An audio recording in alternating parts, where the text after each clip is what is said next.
savoir-faire de cette jeunesse formée dans tous les métiers technologiques, les métiers techniques, les métiers commerciaux et sécuritaires du ferroviaire.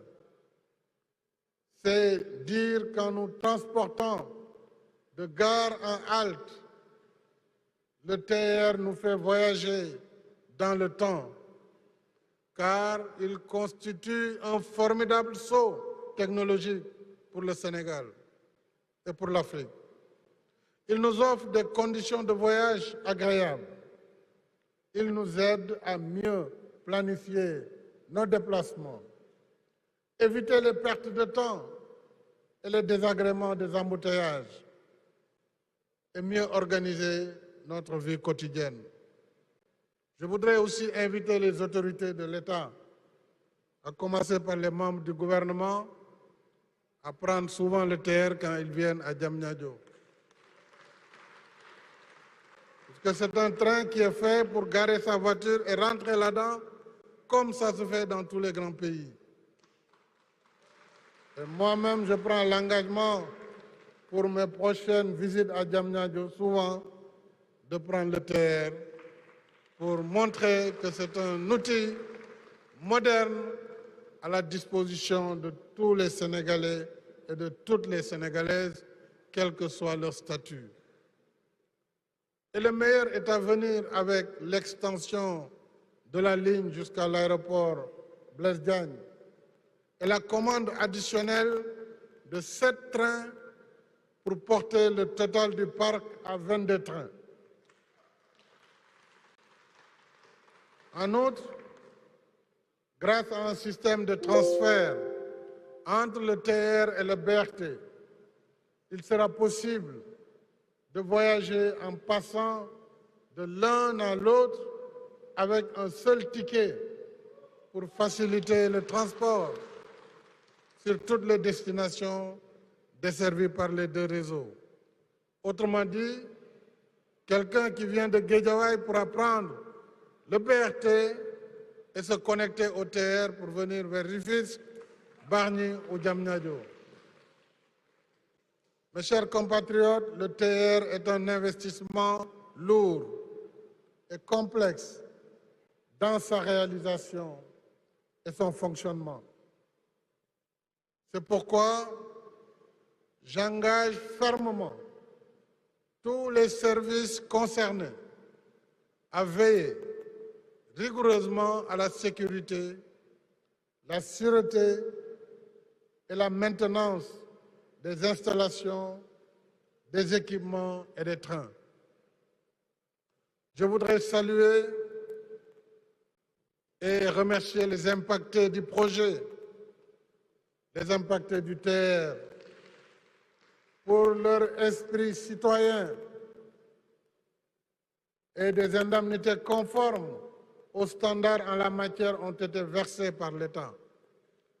De plus, un effort supplémentaire a été consenti pour les impactés les plus vulnérables, suivant le décret 2021-434 du 8 avril 2021, qui attribue à chaque foyer une parcelle de 150 mètres carrés à Bambilor pour un total de 40 hectares.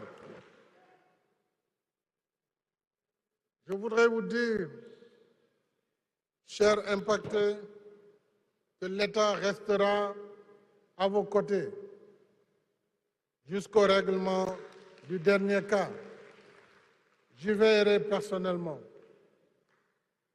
Mes chers compatriotes, mesdames et messieurs, si nous sommes ici ce soir, inaugurant cette œuvre nationale historique d'un coût global de 780 milliards dans sa première phase, c'est parce que nous avons porté nos actes à la hauteur de nos ambitions et que le Sénégal inspire confiance à ses partenaires. L'État du Sénégal a investi 238 milliards directement dans ce projet, et à emprunter avec 4 partenaires fidèles à nos relations de confiance qui ont contribué au financement de ce projet par leurs prêts. Mais pas seulement des prêts, puisque pour la première fois avec nos partenaires, ils ont accepté de nous suivre dans le fast track, dans la rapidité pour l'exécution d'un projet aussi important.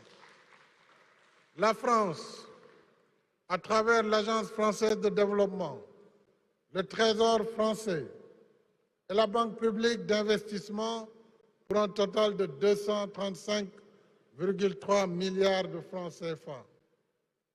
Merci, la France, pour ce geste et cet engagement.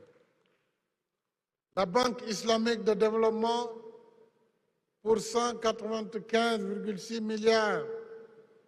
Merci, frère Moussa Silla, au nom de la Banque islamique de développement. La Banque africaine de développement pour 111 milliards de francs CFA. Tout cet engagement, c'est uniquement pour la première phase. Et ces 3 partenaires, plus la BIDC de la CEDEAO, restent engagés et l'ont dit pour la réalisation de la seconde phase qui mènera le TER à AIBD. Je renouvelle à ces partenaires mes remerciements et surtout notre gratitude pour leur soutien à notre quête d'émergence par la réalisation d'infrastructures de développement. Si nous sommes ici aujourd'hui, c'est également grâce à des hommes et des femmes dévoués, corps et âme, qui, jour et nuit, ont consacré au projet leur temps, leurs efforts et leur intelligence. Et je félicite chaleureusement le ministre en charge des infrastructures et des transports terrestres, le ministre des Finances et du Budget, le ministre de l'Économie, du Plan et de la Coopération, ainsi que l'ensemble de leurs collaborateurs et tous ceux qui, par le passé, ont travaillé sur le projet du TER depuis 2016. Je ne saurais ne pas citer le directeur général de l'APIX, M. Muntagassi, qui mérite mes félicitations appuyées, ainsi que toutes les équipes de l'APIX. Ce sont des permanents du projet